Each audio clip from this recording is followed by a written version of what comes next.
كن صحي. صحصوح سهلها عليك. قوارب الكوسة المحشوة بالخضار والبشاميل.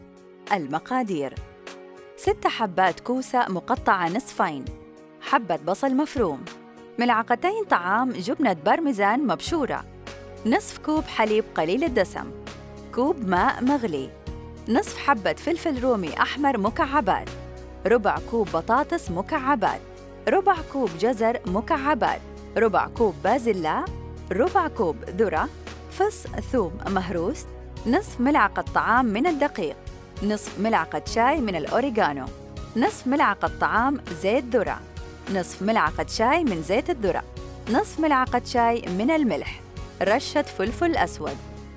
تدهن الكوسة بالمقدار الأول من الزيت وتوضع تحت شواية الفرن حتى تحمر وتصبح لينة نوعاً ما. تسلق الخضار في الماء المغلي إلى أن تبدأ في النضج، ثم تصفى وتوضع جانباً في مقلاة.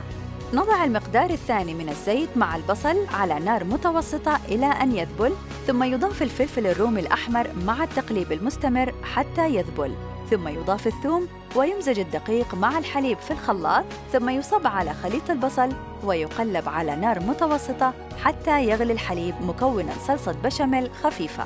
يرش بالملح والأوريغانو والفلفل الأسود، ثم يبعد عن النار وتضاف له الخضار المسلوقة ويقلب. يزال القليل من لب الكوسة بملعقة صغيرة لترك مكان للحشوة. ترص أنصاف الكوسة في صينية، ثم توضع كمية من خلطة البشاميل بالخضار على كل نصف. ترش جبنة البارميزان على قوارب الكوسة، ثم توضع في فرن مسخن مسبقاً على درجة حرارة 400 فهرنهايت مدة 25 دقيقة تقريباً، أو حتى تكتسب اللون الذهبي.